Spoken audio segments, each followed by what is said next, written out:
2012లో మా ఫ్రెండ్ చెప్పాడు అనమాట, ఏంటి నాన్ వెజ్ మానేమని, మాంసం తినాలంటే. తను మేము పార్టీకి వెళ్ళాం. మా 10th అయిపోయిన తర్వాత 2012లో పార్టీకి వెళ్ళాం. ఆ పార్టీకి వెళ్తే అందరూ నాన్ వెజ్ తింటారు, మా ఫ్రెండ్ మాత్రం అక్కడ నాన్ వెజ్ తింటలే. అతను నాకు స్పెషల్గా కనిపించాడు. ఇతను ఎందుకు తింటలేదు ఏంటని అనుకుంటే అతను పిరమిడ్ ధ్యానంలో జాయిన్ అయ్యానని చెప్పాడు అనమాట. అంటే ధ్యానం చెప్పి ఆ ధ్యానం తాలూకులోనే నాకు అర్థమైంది. ఏమని, ఆ వెబ్సైట్కి వెళ్ళాను నేను. తను కూడా బుక్ ఇచ్చాడు. ఆ వెబ్సైట్ లో చూస్తే మహాత్ములందరూ కూడా కృష్ణుడు కానీ, క్రీస్తు కానీ, బుద్ధుడు కానీ సరే ఈ నాన్ వెజ్ తినొద్దని చెప్తున్నారు.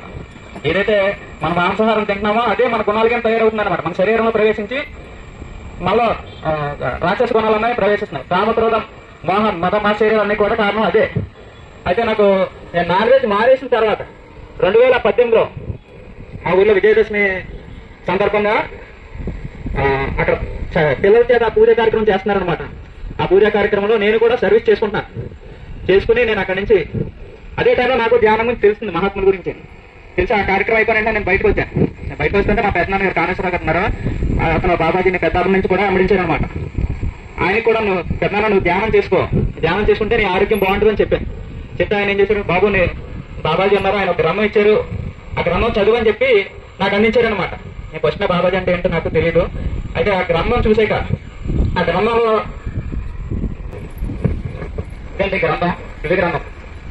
ఈ గ్రంథం చూసాక ఈ గ్రంథం ఓపెన్ చేసి చూస్తే ఇది మన భారతదేశ చరిత్ర ఉందన్నమాట.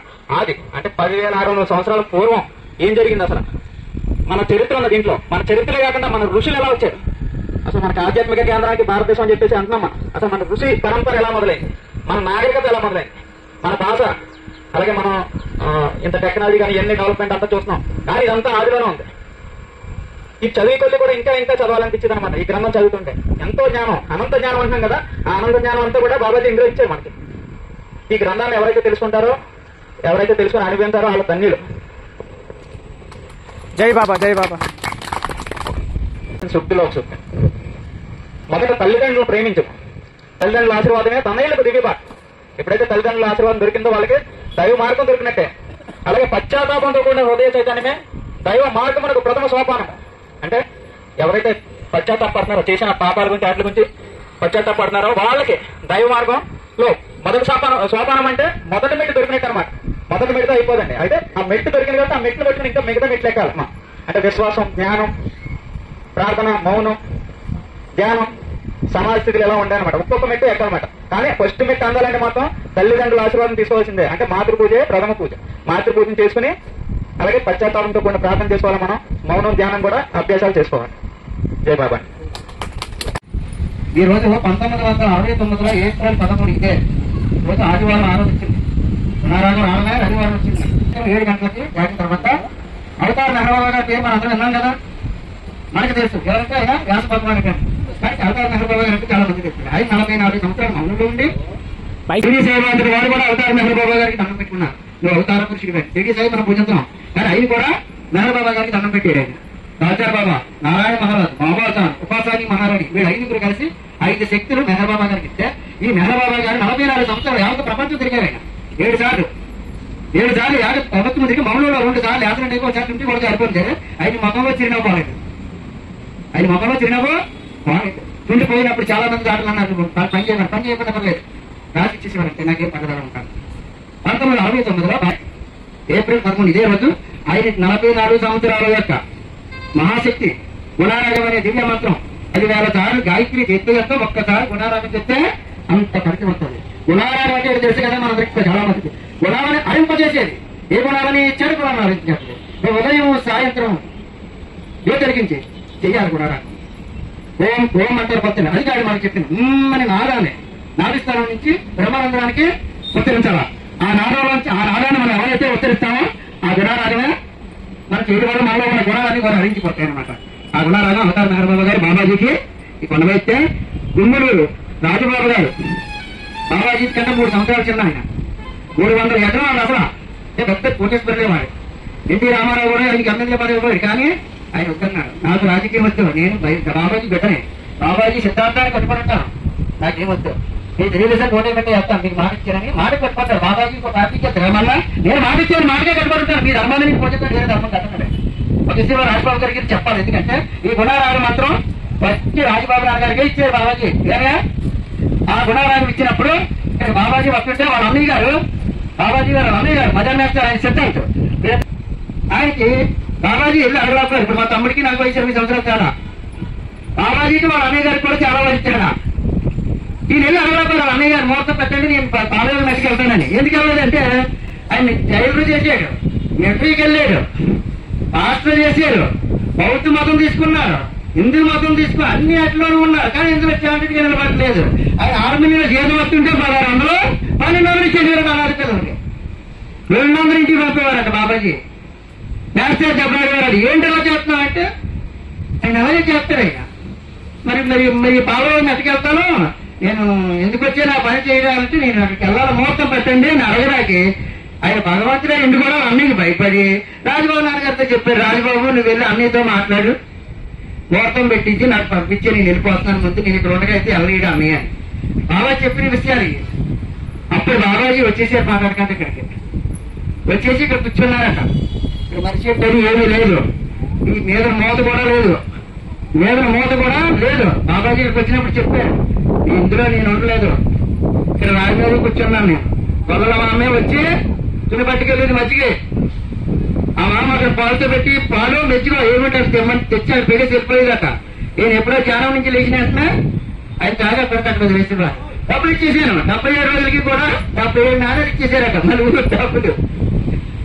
అప్పుడు రాజబాబు గారు వెళ్ళి మాస్టర్ని అడిగారు ఏమండి మాస్టర్ ఈ రాజబాబు చిన్నబాబు బాబాజీ పేరు చిన్నబాబు అసలు పేరు చిన్నబాబు ఇలాగా తపస్సుకి వెళ్తాడటండి. అప్పుడు తపస్సు చేయాలి అంటారు. మరి తపస్సుకి ముహూర్తం పెట్టాలా మీరు అన్ని అయిపోయా ఇక తోడు వచ్చిందా మరి తపస్సు ఉందా మీకు అన్నారు ఆయన. అన్ని అయిపోయి తపస్సు ఉందా 4 పిల్లలు ఉన్నారు తపస్సు చేసి అది పిల్లలు పెంచుకోవాలి కదా అంటే అవన్నీ మీకు ఎందుకండి ఆయన పిల్లలు మీరు ఏం చూడరు కదా ఆయనే ఎలాగో పోషించుకుంటున్నారు మీ చేతిలో ఉన్న ఇచ్చే కదా మీకు పెడితే పెట్టండి లేదంటే వేరే వాళ్ళకి నేను పెట్టించి పట్టుకెళ్ళి పంపుతానన్నారు. అప్పుడు రాజబాబు గారు ఆ మాట అనగా నా అన్నయ్య కోపం వచ్చి ముహూర్తం పెట్టాడు. ముహూర్తం పెడితే బాబాజీ గారు అక్కగారు అబ్బాయి బాబుజీ అనే గురువుడి చేత ఇక్కడికి పంపించారు ఆ కాగితం. ఆ కాగితం చదివి బాబాజీ ఇక్కడ కూర్చొని 77 రోజులు చరిత్రలు ఉండేది ఆయన దగ్గర కాపలా. ఎందుకుండేది ఆయనకన్నా ముందు బాలయోగం ఉన్నారు ఇక్కడ. బాలయోగిని వాళ్ళంతా కలిసి కొట్టి ఆడేశారు. మరి ఇన్ని కూడా అలా చేస్తారు కదా చరిత్ర ఉండేది ఈయన దగ్గర. ఈ గుణారాగం వచ్చిన రోజు భూమి కంపించింది. మా ఊళ్ళోని మౌదూస్ అనే సాగుబడిగా ఉన్నారు. 69లో ఏప్రిల్ 13 గుణారాగం వచ్చిందని భూమి కంపించిందని ప్రజలను ఉట్టుదాని ద్వారా అడిగితే సామాన్లు పడిపోయే బాబు తాండగిరి నుంచి భూకంపం ఏమో వస్తుంది అనుకున్నాం మేమన్నాడు. వాస్తవే కదా బాబాజీ చెప్పింది ఈ మా ఊళ్ళో అని చెప్పింది కూడా. అంటే గుణారాగం అది గుణారాగం ఎందుకు చేయాలా గాయత్రి చేస్తున్నాం కదా నామధారకం చేస్తున్నాం కదా పంచాయతీ చేస్తున్నాం కదా అయితే ఎన్నో మంత్రాలు ఉన్నాయి మనకి. మంత్రాలన్నీ చేయొచ్చు ఎక్కడికి పుస్తకాలు ఏమన్నా కదా జ్ఞానం వస్తుంది. కానీ నువ్వు పరికి రావాలి ఆ పరికి పేస అవ్వాలి ముందు తరగతిలోకి వెళ్ళిపోవాలి అంటే పురణ సిలబస్ పోవడం. ఇప్పుడు చంద్రబాబు పరిచయాలే పురణ సిలబస్ మా నాన్నగారు అన్ని ఎప్పుడు కూర్చుంటే పేస అవడాడు. అది గాయత్రి నామధారకం ఉన్న మంత్రాలన్నీ కూడా ఆ సిలబస్ అయిపోయాయి. పురణ సిలబస్ గుణారాగం. ఈ గుణారాగాన్ని ఎవరైతే చేస్తారో ఈ గుణాలు ఎవరైతే అరింపజేయగలుగుతారో వారు ఎక్కడి నుంచి వచ్చారో అని అక్కడికి వెళ్తారు. ఎక్కడి నుంచి రావడం అంటే ఏంటి అమ్మ కొడుకులో ఉన్నా మనకేం తెలుసా ఆ అమ్మకి తెలుసా ఓ నాన్నకి తెలుసా తెలుసు. ఆ గుట్టోడు మంచోడు ఆడదో మగోడు ఏమి తెలుసు. అదే అంటున్నారు బాబాజీ నీ ఇల్లు దారబంధాలు ఎడతావు కిటికీలు ఎడతావు తలుపులు ఎడతావు అన్ని ఎత్తుకుంటున్నావు బాగా ఎత్తుకో. నేను కూడా 2 పళ్ళు ఇస్తాను 2 చెవులు ఇస్తాను ముక్కు ఇస్తున్నాను మలమూత్రాలు గ్రంథాలు ఇస్తున్నాను తలకి ఈ అందగెత్తుకుని తల ఇస్తున్నాను మగోడు కాబట్టి గడ్డ ఎత్తున్నాను ఎండకంట ఇన్ని విధాలుగా నేను తయారు చేసుకుంటున్నాను. మరి నేను ఎక్కడ ఉంటాను నువ్వు కట్టినింట్లో ఉన్నావు కదా నేను కట్టినింట్లో నేను కూడా ఉంటున్నాను. నువ్వు ఎక్కడో బయట నిలిస్తే కనిపించను నువ్వు నీలోనే ఉన్నాను. నువ్వు పళ్ళు మూసుకుని నన్ను తరించు నీలో నేను కనిపిస్తాను. వచ్చి నీడవడమే ఉంది నేను నీ ఇంకా సమీపంలో ఉన్నానన్నాడు ఆయన. ఆ చిమ్మిని ఎందుకంటే తెలుసా మనకి బాబాజీ ఆ చిమ్మిని డైరీ కులిస్తే జ్యోతి అందులో కనిపిస్తుంది మనకి. లేకపోతే ఇంతకుముందు కృష్ణ లాంటి ఉంది కదా మన ఎవరు అందరికీ తెలిసిందే. అలాంటి సాయంత్రం చూడాలా అలా ప్రతి రోజు ప్రార్థన చేసినట్టయితే ఆ జ్యోతి వెలుగుతుంది. అందరూ నీలో ఉన్న జ్యోతి కనిపించాలంటే చిమ్మిని పిలిచినట్టు సాయంత్రం ప్రార్థన చేయాలా. జై బాబా. జై జ్యోతి జగజ్యోతి జై జ్యోతిర్మయం. మేము బాబాజీకి భక్తులుగా ఏ విధంగా మారామనేది చెప్తే చాలా విషయం ఉందండి. అదంతా కూడా చెప్తే సమయం సరిపోదు. ఎందుకంటే చాలా అనుభూతులు, ఈ మర్రి చెట్టుకి ఎన్ని ఆకులు ఉన్నాయి అన్ని అనుభూతులు ఉంటాయి మాకు, మా కుటుంబంలో. మా నాన్నగారి దగ్గర నుంచి నా వరకు. నేను మా నాన్నగారికి 5వ సంతానం, 6వ సంతానం. ఒకరు చర్య విడిచిపెట్టారు, తర్వాత ఇంకొక చర్య విడిచిపెట్టారు, నేను ఆఖరి సంతానం. ఈ మర్రి చెట్టుకి ఎన్ని ఆకులు ఉన్నాయో అన్ని అనుభూతులు ఉంటాయి మాకు బాబాజీ నుంచి. అయితే బాబాజీ బాబాజీ బాబాజీ అంటున్నాం మనం. ఎంతో మంది బాబాలు ఉన్నారు ఈ ప్రపంచంలో, ఈ దేశంలో. ఇతను ఏదో బాబా అనుకుంటున్నాం మనం. మనం కంటగా చూసాం, ఆయన చేయి పట్టుకుని నడిచాం, ఆయన తినే రొట్టిస్తే సగం తిన్నాం మనం. కానీ మన బాబాజీ కదా అనుకుంటున్నాం. ఆయన దర్శనం పొందడానికి కొన్ని వేల లక్షల సంవత్సరాలు జన్మలు ఎత్తితే గానీ ఆయన దర్శనం దొరకలేని వాళ్ళు ఎంతో మంది ఎదురు చూస్తున్నారు ఆయన దర్శనం కోసం. కొన్ని వందల వేల లక్షల జన్మలు ఎత్తినా గానీ ఆయన దర్శనం దొరకక పరితపిస్తున్నారు. కానీ మన ఆయన ఒళ్ళలో పెంచాడు మనల్ని. ఆయన గుండెలపై హత్తుకున్నాడు. ఆయన తినే రొట్టె తీసి మనకు తినిపించాడు. ఆయన కన్నెమ్మకి నీరు వస్తే మన కన్నీరు అయ్యాడు ఆయన. మనం బాధలు అనిపిస్తున్నాం అనుకుంటున్నాం. మనం బాధలు అనిపించట్లేదు. భూమి మీద మహాత్ములు అనిపించినటువంటి బాధల కంటే మనం అనిపించే బాధలే కాదు. మహాత్ములు రక్తాన్ని సిందించారు ఈ ప్రపంచం మీద ధర్మాన్ని స్టే చేయడం కోసం. యేసుప్రభు అవ్వచ్చు, కృష్ణుడు అవ్వచ్చు, బుద్ధుడు అవ్వచ్చు, జరాష్ట్రుడు అవ్వచ్చు, ఇంకా అనేక మంది. మనకు పేరు తెలియదు. 16 లక్షలు 15 లక్షలు ఎంతమంది ఉన్నారండి మహాత్ములు మనకు తెలియదు. మనకు 4-5 తెలుసు. అయితే విషయం చెప్తున్నాను, ఒక మాట శ్రద్ధతో వినండి. నేను గట్టిగా చెప్తున్నాను మీకు వినబడాలని. అయితే మనం పుట్టాము, ప్రతి జీవి పుడుతుంది. చీమ పుడుతుంది, దోమ పుడుతుంది, ఏగ పుడుతుంది, ఏనుగు పుడుతుంది, అన్ని జీవులు పుడుతున్నాయి. ప్రతి జీవి జీవిస్తుంది. ఎందుకు పుట్టింది? ఒకటే విషయం చెప్తున్నాను. బాబాజీ చెప్పారు క్లుప్తంగా దివ్య గ్రంథంలో. బాబాజీ స్వయంగా చెప్పారు. ఈ దివ్య గ్రంథాన్ని పబ్లిక్ మీటింగ్ లో చెప్పారు. పబ్లిక్ మీటింగ్ లో హైదరాబాద్ లో చెప్పారు.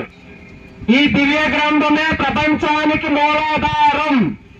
ఈ ప్రపంచం వినాశనం నుంచి విమోచింపబడి విమోచన పొందాలి, వికాసం జరగాలి అంటే దివ్య గ్రంథాన్ని అనుసరించాల్సిందే. ఈ దివ్య గ్రంథాన్ని మీరు చదవండి. ఈ దివ్య గ్రంథం చదవడం కోసం మీ సర్వస్వాన్ని కోల్పోమన్నారు బాబాజీ మనల్ని. ఈ దివ్య గ్రంథాన్ని అనువదించాలి. దివ్య గ్రంథం అంటే బాబాజీ. ఈ దివ్య గ్రంథం చదివితే బాబాజీతో మాట్లాడినట్టే. నువ్వు దివ్య గ్రంథం పెద్ద మనసు ఇప్పుడు చెప్తున్నాం. బాబాజీ శరీరంగా లేరు, బాబాజీ శరీరాన్ని విడిచిపెట్టారు.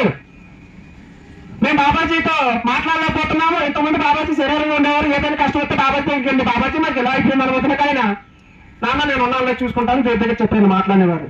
ఇప్పుడు వింటారు, ఇప్పుడు ఇంకా స్పీడ్ గా వింటారు. ఇప్పుడు ఇంకా స్పీడ్ గా ఉంటారు ఆయన.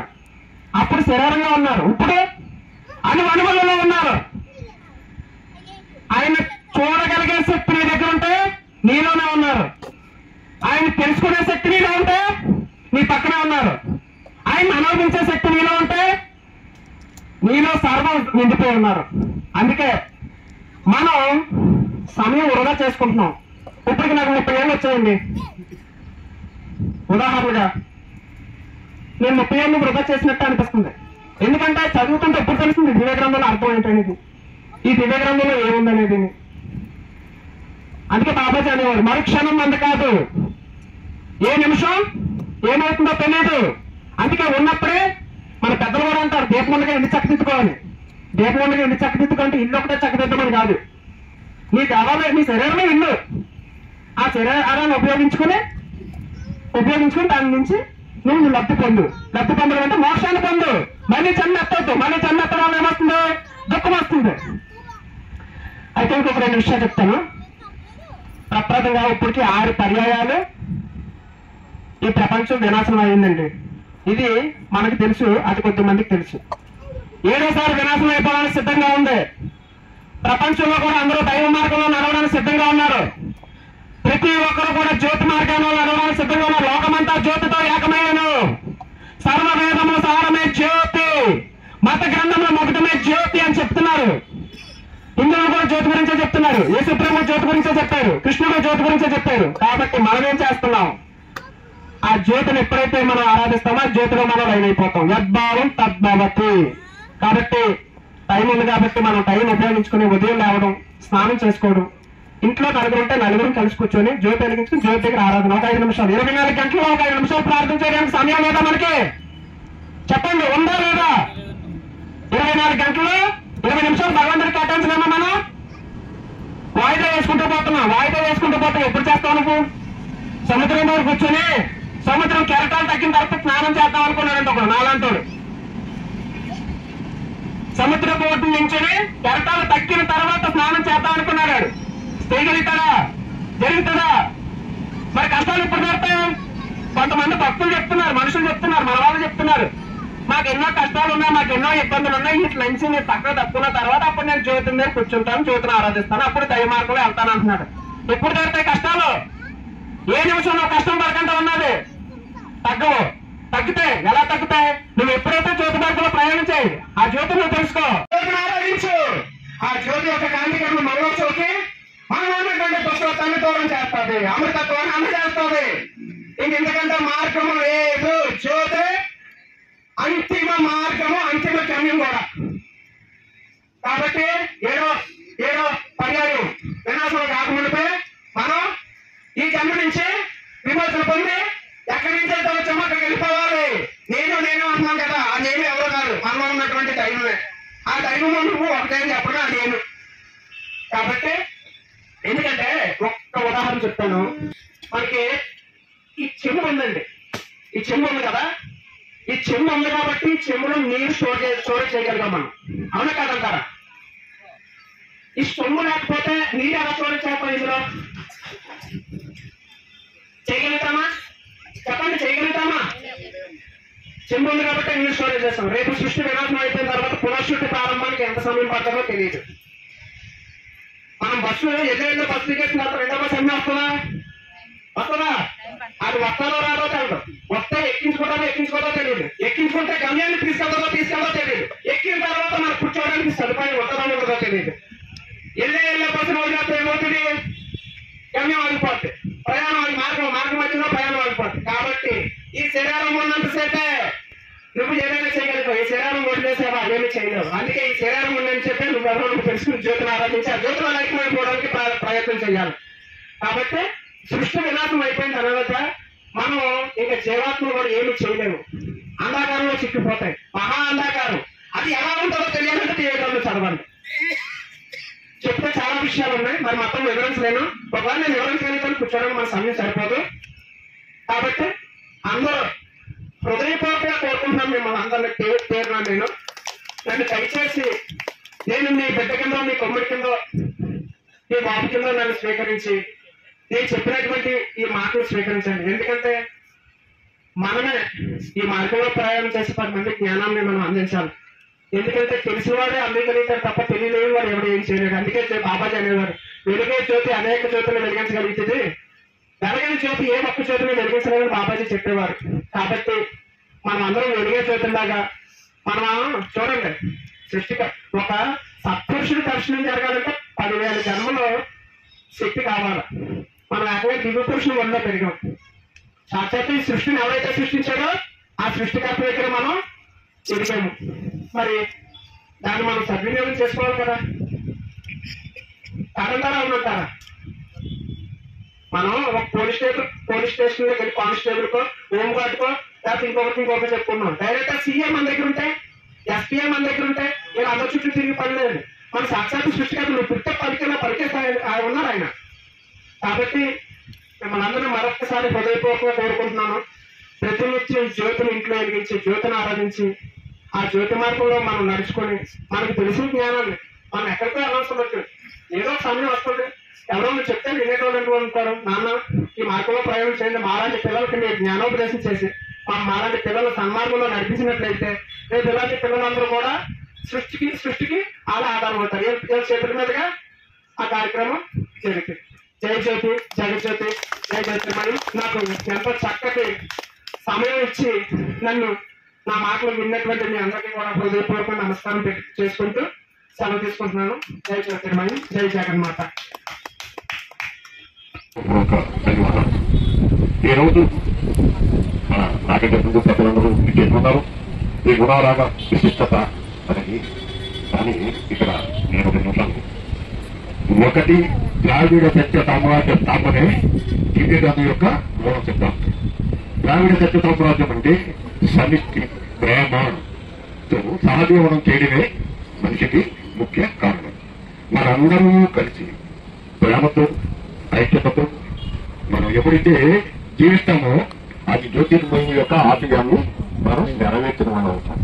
దానికి ఉదాహరణగా చెప్తాను. మీకు ఒక బాలికి మరణాంత వరకు జీవితం నడుపుతున్నారు కదా, దేని మీద నడుపుతున్నారు? వారిద్దరికి ఒకరికి పట్ల ఒకరికి విశ్వాసము ప్రేమ, అంతే కదా. అది లేకపోతే కలుగుతారా? అట్లాగే మనం కూడా జీవితాలతో ప్రేమ అట్లతో జీవించాలి. ఇక 2వ విషయం చెప్పాల్సింది ఏంటంటే మనం దాన్ని ఆచరించినప్పుడే మనకి దాని ఫలితం జరుగుతుంది. ఇక్కడ చెప్పారు గుణారాగం చేస్తే మాకు అన్ని జరుగుతున్నాయి, గుణారాగం చేస్తే అన్ని జరుగుతాయి, మీరు చాలా ఆనందంగా జీవిస్తారు. దానికి గుణారాగం చెప్పినట్టుగా మీరు జీవించాలి. గుణారాగంలో 3 మాటలు చెప్పారు. సత్యం దైవ స్వరూపం, మీరు ఎప్పుడు సత్యాన్ని మాట్లాడు. ప్రేమ ప్రకృతి స్వరూపం, ప్రేమతో భక్తి భగవత్ స్వరూపం. ఇవి ఎప్పుడైతే మనం ఆచరించి నడిచినప్పుడే ఆ గుణారాగ మహామంత్రం మనకి ఉపయోగపడుతుంది. ఇవి లేనప్పుడు అది ఏదో ఉద్యోగాల్లో మనం చెప్పుకున్నట్టే. దయచేసి జీవితంలో ప్రతి మనిషి ఏకారూపంలో సత్యమును వినిపించుతున్నాను అని గుర్తు పేపర్ చెప్పారు. అంటే కృష్ణుడు, రాముడు, మెహర్, శ్రీత సమస్త ధరణ అవతరించిన మహాత్ములు అందరూ ఏమైతే చెప్పారో అదే చెప్పారు. జ్యోతిర్మయ ప్రభు ప్రత్యేకంగా గొప్పగా ఏం చెప్పాలా అంటే మా దేవుడు గొప్ప, మా దేవుడు గొప్ప అని. దయచేసి మహాత్ముడు చెప్పిన ఆ సత్య వాక్కుని పాటించి జీవితం అప్పుడే మనకి సకల సౌఖ్యాలు సకల సౌభాగ్యం దొరుకుతుంది. నేనందరికీ మరొక్కసారి చెబుతాను, ప్రేమైక జీవితాన్ని సాధిస్తాం. మనందరూ కలిసి ఒకటే బతుకుతాం.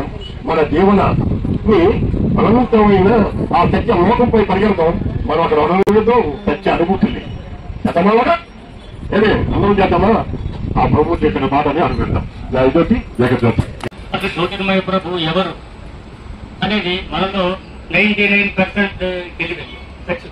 నేను కూడా 57 అనుభవం ఉన్నా కానీ ఆయన ఎన్నో నేను పరిశీలిద్దామని చెప్పేసి చూసి పరీక్ష చేస్తే నేను ఫెయిల్ అయిపోయి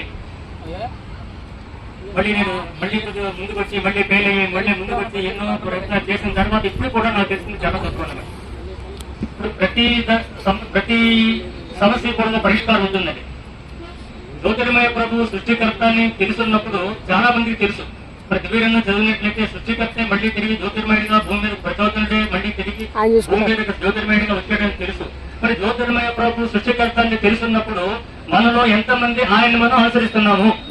స్టేట్ పర్సన్ ఆయన జ్యోతిర్మయ ప్రభు సృష్టికర్త అని మనకు తెలిసింది. మరి తెలిసినప్పుడు ఆయన మరి ఎందుకు అనుసరించడం లేదు? అనుసరించే విధానం ఇదేనా? ఆయన మనకి ఎంతో జ్ఞానోపదేశం చేశారు. ఆ జ్ఞానోపదేశం చేసింది మనం ఫాలో అవడం లేదు కదా. ఈ అన్నిటి కాలంలో ఇష్టం లేక పరిస్థితులు అనుకోవరించక మనకి అవకాశం ఏదైతే ఉందో దాన్ని మనం దుర్వినియోగం చేసుకుంటున్నాం తప్ప సద్వినియోగం ఏనాడు చేసుకోలేదు. బాబాజీ మొట్టమొదటి కూడా చెప్తున్నారు. ఎన్నిసార్లు చెప్పినా కూడా బాబాజీ అన్నారు, నేను శరీరంతో ఉన్నాను, ఈ బాడీ నేను ఏదో ఈ బాడీ చెప్తున్నాను, రేపు తర్వాత గ్రంథమే చెప్తుందని చెప్పేసి చెప్పారు. మన విజయ గ్రంథం అంటే కృతయుగ సద్ధర్మం అని చెప్పేసి బాబాజీ స్వయంగా ఇందులో రాయడం జరిగింది. కృతయుగ సద్ధర్మం అనేది ఎంత ఎవరి మధ్య తెలుసండి? ప్రపంచంలో మనం చూసుకున్నట్లయితే ఇంతవరకు వేదాల్లో గానీ ఉపనిషత్తుల్లో గానీ ఏ మత గ్రంథంలో గానీ కృతయుగ సద్ధర్మంలో ధర్మం 4 పాదాల మీద నడిచింది అన్నారే తప్ప ఇలా జరిగింది అని చెప్పేసి చరిత్రపూర్వకంగా మనకి గ్రంథంలో ఇవ్వడం జరిగింది. ఆ డాక్యుమెంటరీ ఎవిడెన్స్ వేదాల్లో గానీ ఉపనిషత్తుల్లో గానీ వేరే ఏ ఇతర గ్రంథాల్లో కూడా లేదు. మరి అటువంటిప్పుడు మనం ఈ గ్రంథాన్ని ఎందుకు ఫాలో అవ్వడం లేదు? నేను ఎంతో మంది పెద్దవాడిని అడగడం జరిగింది. మతాధికారులని వాడిని నేను పర్సనల్ గా అడిగినప్పుడు నాకున్న పరిచయంతో పెద్ద వాడిని తీసుకొని అడిగితే వాడు ఏమన్నారంటే ఓపెన్ గా, సార్ ఇది గ్రంథంలో ఉన్నది అమూల్యమైనది, ఈ ప్రపంచంలో ఎక్కడా లేదు. కానీ నేను విడిగా మీ దగ్గర పర్సనల్ గా ఒప్పుకుంటాను తప్ప పబ్లిక్ గా ఒప్పుకోను. పబ్లిక్ గా ఒప్పుకున్నట్టు నాకు ఉపాధి పోతుందని చెప్పారు. మీరు అర్థమైనప్పటికీ పర్సనల్ గా చెప్తాం. సో అంచేత ఆ దివ్య గ్రంథంలో ఉన్న రహస్యాలు ఎంత వరకు మీకు ఎంత డీప్ గా ఉన్నాయంటే మీకు అసలు మనం మర్చిపోతుందండి. ఆ గ్రంథం చదివినట్టు ఏడుపు వచ్చేస్తుంది ఒకసారి. ఇప్పుడు ఇందాక రమణ ఆవేశంతో మాట్లాడాడు. చాలా ఆవేశంగా కరెక్ట్ గా బాబాజీ సిగ్నల్స్ వచ్చేస్తాయి అనమాట. ఆ టైంలో ఎవరైతే పూర్తిగా ఇమ్మర్స్ అయిపోయి లీనమైపోయి ఇది బాబాజీ తప్ప వేరేమీ కాదు, ఇది బాబాజీ నా చేస్తున్నాడు, నేను ఇదే చెప్పి నేనే బాబాజీ ఆయన ఉన్నాడు అని చెప్పేసి ఎవరైతే మనస భాష కర్మ అని అనుకుంటారో వాడు సర్వస్వం ఆయనే చూస్తాడు. పోతే మనలో ఆ ఐక్యమయ్యి కెపాసిటీ మనలో లేదు, ఆ ఇమ్మర్స్ అయ్యే కెపాసిటీ మనలో ఉండదు, మనం అదేమో కాదేమో. ఇప్పుడు వాళ్ళ బ్రదరు ఇక్కడ ఒక ప్రభాతి అని చెప్పి చాలా మందికి తెలుసుంటుంది. ఆయనకంటే సీనియరే బాబాజీ 4 ఏళ్ళు బ్రహ్మాండమైన సేవ చేసి నెక్కుతుంది. బాబాజీ ఎన్ని దశలు చూపించారంటే ఆ బడ్జెట్ ఉన్నాయి అంటే ఎక్కువ 4 ఏళ్ళు. ఈయన ఎప్పుడు సైలెంట్ గా ఉంటాడు. ఈ మధ్య ఏదో అక్కడక్కడ మనకి ఇంట్లో బయటకు వస్తున్నట్టు లేదంటే అంతగా ఎక్కువ ఏం తెలియదు. మరి ఇవన్నీ కొంతమందికే బాబాజీ పరిమితం కాదండి, బాబాజీ అందరికీ ఓపెన్ గా ఉంటాడు. పోతే బాబాజీని అనుభవించే స్థితి మనలో లేదు. అసలు రాష్ట్రం అది. బాబాజీని ఎవరైతే మనసా వాచా కోరుతారో అందరికీ కనపడతారు, అందరికీ దర్శనం ఇస్తారు, అన్ని చేస్తారు. మనలో అది ఉండాలి. అంతా లేనయ్యే స్థితి మనలో లేదు కాబట్టి మనకి ఆయన దర్శనం ఇవ్వడం లేదు. కానీ బాబాజీ మాట చెప్పారు, ఎవరైతే నన్ను ఫాలో అవుతారో వాళ్ళందరూ కూడా తినడానికి ఇంటి, కట్టుకోవడానికి బట్ట, ఉండడానికి ఇంటి, ఏనాడు లోపల ఉందని చెప్పారు. అవన్నీ ఆయన ఇస్తున్నారు. ఇంకా మనకి ఏమైనా కావాలనుకోండి, మన కర్మ సిద్ధాంతం మనకు తెలియదు. మన పూర్వజన్మలో ఎన్ని తప్పులు చేసేమో ఎవరికైనా తెలుసా? అది మనం అందిస్తున్నాం. అది చాలా మంది మనకు తెలియదండి. ఈ రహస్యం ఇది బాబాజీ కొంతమంది స్వయంగా చెప్పారు. మనం డైజెస్ట్ చేసుకునే కెపాసిటీ లేక, జీర్ణించుకునే కెపాసిటీ లేక బాధపడతామని చెప్పేసి కొంతమంది ఆయన చెప్పలేదు. అంతే తేడా. ఎప్పుడైతే మనలో ఉన్న సంస్కారాలు రహస్యం అయిపోతాయో ఆటోమేటిక్ గా మనకి ఎండిపోతాయండి.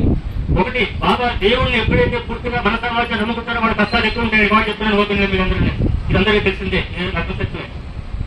ఎప్పుడైతే దైవ మార్గంలో వెళ్తారో మీకు ముళ్ళు ఉంటాయి, రోడ్లు ఇది ఎందుకంటే మీ కర్మలన్నీ పోవాలి కదా. మనం చేసుకున్న కర్మ సిద్ధాంతం ప్రకారం కర్మలన్నీ పోవాలంటే వేరే మార్గం లేదు. సద్గురు కానీ మహాత్ములు కానీ ఏం చేస్తారంటే మీకు నెమ్మదిగా అవన్నీ కూడా తీసేస్తారన్నమాట. అవన్నీ పోవాలంటే మీకు మరి కర్మ సిద్ధాంతం ఎవరికి రమణమాటికి అనుకుంటూ క్యాన్సర్తో బాధపడ్డాడు, రామకృష్ణ పరమహంస క్యాన్సర్తో బాధపడ్డాడు, మలయాళం క్యాన్సర్తో బాధపడ్డాడు. మరి వాడు మహాత్ములు కదా, వాడు ఎందుకు బాధపడ్డారు? ఒక ఆయన రమణ మాస్టర్ అడిగాడట, ఏంటంటే మరి మీరు మహాత్ములు కదా, నేను సద్గురు కదా, ఎందుకు మీకంటే చాలా మంది ఏం చేస్తున్న కర్మ ఉంది కదా పూర్వజన్మలో, అయితే మీరు తప్పించుకోలేరని చెప్పేసి శిష్యుడు అడిగాడట. నేను తప్పించుకుంటాను కానీ మరి ధర్మం ఇంకో జన్మ ఎత్తాల్సి ఉంటుంది. నేను తప్పించుకోగలను కానీ మళ్ళీ ఇంకో జన్మ ఎత్తాల్సి ఉంటుంది. ఆ జన్మ ఎత్తకుండా ఉంటాను కానీ ఆయన ఆ ధర్మ సిద్ధాంతాన్ని ఫాలో అవుతున్నారు. అయితే మనం కూడా నాకు భగవంతుడు కష్టాలు పెట్టేశాడు, నా కూతురు పెళ్లిగా లేదు, కొడుకు పెళ్లిగా లేదు, అది కాదంటే మరి వాళ్ళు చేసిన లోపాలన్నీ ఉంటాయి కదా. అందుచేత మనకి ఎన్ని కావడం లేదు. ఒకటండి, చాలా మంది మనం జాతకం అంతా కరెక్ట్ కాదు, పూర్తిగా జాతకం కొంతవరకు కరెక్ట్. ఇప్పుడు ప్రశ్న చేశాను బాబాజీ మరి ఇప్పుడు ఒకే జన్మ నక్షత్ర ప్రకారం మనకి మరి ఒక్కో జన్మ నక్షత్రంలో లక్షలాది మంది పుడతారు కదా, మరి అంతా కూడా మరి ఒకలా ఎందుకు ఉంటారు? కొంతమంది కోటేశ్వరులు ఉంటారు, కొంతమంది రిక్షాధికారులు ఉంటారు, కొంతమంది ఏమో డాక్టర్లు, ఇంజనీర్లు, కడిగేర్లు, డిప్యూటీలు ఉంటారు కదా. అప్పుడు చెప్పారు బాబాజీ నాన్న జన్మ నక్షత్రం ప్రకారం కొంతవరకు కరెక్ట్ అని రాజుకున్నాడు, కానీ కర్మసిద్ధాంతం ఇక్కడ ఎవరికి ఇష్టమని చెప్పారు. ఆ మాటకు వస్తే భాష అంటున్నారు, భూమి గుండంగా తిరుగుతుంటాయి. భూమి గుండాలు భాష ఏంటి మీకు? భాష ఎక్కడంటే గాలి కూర్చుని సూర్యరశ్మి పడమరేమో ప్రజాకరణాలు ఇవి ఈ విధంగా మనకి ఏ తీసుకున్నా కూడా అల్టిమేట్ గా ఒకటండి, అజ్ఞానం. మనలో ఉన్న అజ్ఞానమే మన మాయలోకి ఎత్తేస్తుంది. ఈ అజ్ఞానం నుంచి బయటకు రావాలంటే బాబాజీ ఏదైతే చెప్పారో, సద్గురు ఏదైతే చెప్పారో అవన్నీ కూడా మనకి ఆ జ్ఞానాన్ని మనం ఉపదేశాన్ని పొంది మనం దాన్ని ఫాలో అయినప్పుడు మనకి ఎన్ని అజ్ఞానం దొరికింది. ఎప్పుడైతే అజ్ఞానం మనలో క్లియర్ అయిపోతుంది, మనకు జ్ఞానం మన రద్దే కదా. అప్పుడు మనం తప్పులు చేయం కదండి. తప్పులు చెప్తున్నప్పుడు ఎన్ని చేస్తున్నాం మనం? కొంత అజ్ఞానం మనం ఉంది కదా. శుచికర్తలో బాధ మన బాబాజీ చెప్పిన తెలియకపోతే మనకు ఎందుకండి తెలియకపోతాను నేను. బాబాజీ శుచికర్త ఇందాక రమణ చెప్పాడు, ఆయన కోసం ఎంతో మంది మహాత్ములు ఏంటంటే ఆయన బాబాజీ ఫాలో అవుతున్నారు. గాజువాసులో ఉండగా ఎంతో మంది చెప్పారు, మీకంటే నేను ఈజీ కనపడతానన్నా చాలా మంది నా కోసం వెయిట్ చేస్తున్నా, వాళ్ళందరికీ పర్మిషన్ లేదని చెప్పేసి. బాబాజీ చాలా మంది పర్మిషన్ ఇవ్వరండి. మహాత్ముల దర్శనం కోసం ఎంతో మంది ప్రయత్నం చేస్తుంటారు. మనకి ఎందుకు ఇచ్చారు? 2 మంది ఎన్నో జన్మలో పుణ్యం చేసుకోమంటే ఆయన దగ్గర శిష్యులుగా ఉండగలిగాం. మన శిష్యులు కూడా కాదండి, భక్తులు కూడా కాదు. బాబాజీ అన్నారు, బాబాజీ విలేకరు నేను అడిగారు బాబాజీకి ఎవరన్నా శిష్యులు ఉన్నారా బాబాజీ అని చెప్పేసి. నాకెవరో శిష్యులు లేరని చెప్పారు. మనం శిష్యులుగా అర్హత కాదండి. శిష్యులు అయినట్లయితే ఇప్పుడు ఆ కుక్క తలైతే కాలిపోతుందో ఆ ఒత్తిడి మనకి కాలిపోవాలి. గురువు తేజస్సు అయి ఉంటాడు, మనము ఒత్తిడిని కాలిపోతాం, ఆయిల్ అయి ఉంటుంది అనమాట. అది మనకి మన శిష్యులుగా కూడా మనం ఫాలో అవ్వడం లేదు. ఇప్పుడు భక్తులుగా మనం ఫాలో అవుతున్నామంటే భక్తులుగా కూడా అవ్వడం లేదు. మనం భక్తులు కాదు, శిష్యులు కాదు, మనం అనుకుంటున్నామంటే శిష్యులు భక్తులు అని చెప్పేసి. ఇది బాబాజీ స్వయంగా విలేకరు చెప్పిన అనమాట. నాకు ఆచార్య 10 మంది ఉన్నారన్నారు, అంతే. శిష్యులు లేరు, భక్తులు లేరండి. దయచేస్తారని అపార్థం చేసుకుంటే నేను ఉన్న గోడాతో జ్ఞానాన్ని ఉపదేశం చేస్తున్నాను అంతే తేడా. మనం బాబాజీ ఫాలో అవుతున్నాం చెప్పినట్టు మరి అన్ని ఆయన చూస్తున్నారండి, మనం ఏం చేస్తున్నాం? మనం అనుకుంటున్నాం అంతే, మరి నేను ఏం చూడటం లేదండి. మన మనసావాచార్య నమ్మన్నాడు, మనం డెఫినెట్ గా ఆయన మనకి చేస్తున్నారు. ఇప్పుడు నాకు 50 ఏళ్ళు సంగీతంలో నేను చూసిన ఏంటంటే చాలా తక్కువ అండి. నేను చూసిన చాలా తక్కువ. ఆయన ఎంతో పరిచయం ఉన్నామని చెప్పేసి నేను ఎన్నెన్నో చేశాను. అంటే అప్పుడు ఇంకా నాకు పెళ్లి కాలేదు, చిన్న వయసు. నేను చిన్న వయసులో ఏదో ఆ వయసులో ఆయన దగ్గర ఎంట్రీ ఉండడం కష్టం, మనకి చాలా కష్టం. నేను అనుకుంటున్నాను అప్పుడప్పుడు ఎంతో మంది మహాత్ములు పెద్ద పెద్ద వాళ్ళు మేధావులు ఉండగా మనకి ఎందుకు ఛాన్స్ ఇచ్చారంటే మనకి ఎవరు ఛాన్స్ ఇవ్వరు కాబట్టి ఆయన మనకి ఇచ్చాడు ఛాన్స్ అది. లేదంటే రమణ రాబోనే ఈయనకి ఎవరు ఇస్తారండి? బాధ్యత చదువుకున్నాడా చదువుకోలేదు, ఆయన చదువుకున్నాడా ఆయన చదువుకోలేదు, నేనే కొంచెం చదువుకున్నాను కాబట్టి నా వల్ల వివేకంగా ఇంగ్లీష్ లో ట్రాన్స్లేట్ చేయడానికి 5 ఏళ్ళ నుంచి తపస్సు చేస్తున్నాను. నేను ఎంతో మందిని గౌరవ పడుతున్నాను, అది ఇది రిక్వెస్ట్ చేశాను, వాళ్ళు ప్రయత్నం చేశారు. కానీ ఆ అర్థాలు ఇప్పటికి రావడం లేదు. బాబాజీకి ఎన్నోసార్లు నేను ప్రేయర్ చేశాను. బాబాజీ ఆ గ్రంథం కూడా మాకు అర్థం కావడం లేదు. ఎట్లా అంటే మురళీకృష్ణ గారు అని చెప్పేసి మధ్యన మాకు ఆయన నాకు ఎప్పటి నుంచో 10 ఏళ్ళ నుంచి పరిచయం అండి. నేను బాబాజీ రోజు ప్రేయర్ చేయగా ఎంతో మంది ప్రార్థన చేయగా ఆ గ్రంథాన్ని ఆయన ఈ దివ్యగ్రంథ మార్గదర్శనం అని చెప్పేసి ఈ దివ్యగ్రంథంలో ఉన్న సారాంశాన్ని అంతా కూడా మనకి తత్వాన్ని బోధపరిచేటట్టు దివ్యగ్రంథ మార్గదర్శనం అని చెప్పేసి నాకు బుక్ ఇచ్చారండి. అలాగే ఈ గ్రంథాలు పూర్తి ఇంగ్లీష్ చేసాం, పూర్తి కరెక్ట్ గా తర్జుమా కాలేదు. అలా బాబాజీ చెప్పిన పనులు మనకి ఏమైతే ఉన్నాయో అవన్నీ కూడా మనం అన్ని చేస్తాం. అనుకోవడం ఒకటి మనం ఆయనతో ఎన్నవాడు ఉండి బాబాజీ చెప్పిన గ్రంథాలు ప్రపంచానికి ఇవ్వకపోయినట్లయితే, ఈ గ్రంథం ప్రపంచానికి వెళ్ళకపోయినట్లయితే ఈ సృష్టి ఇప్పుడు ఈ వినాశం అవ్వబోతుంది కదా. దాని వినాశం నుంచి ఆపాలంటే హృదయ సద్ధర్మం కావాలంటే ఈ గ్రంథం ప్రపంచానికి వెళ్లాల్సిందే. ఈ గ్రంథం ప్రపంచానికి వెళ్తే ఏం జరుగుతుందంటే ఈ ప్రపంచంలో అంతా కొట్టు చావడానికి కారణం ఏంటంటే సర్వమత సమన్వయం లేకపోవడమే. మీరు అర్థమవుతుందా? సర్వమత సమన్వయం జరిగినట్లయితేనే ప్రపంచం సృష్టి నిలబడుతుంది. లేదంటే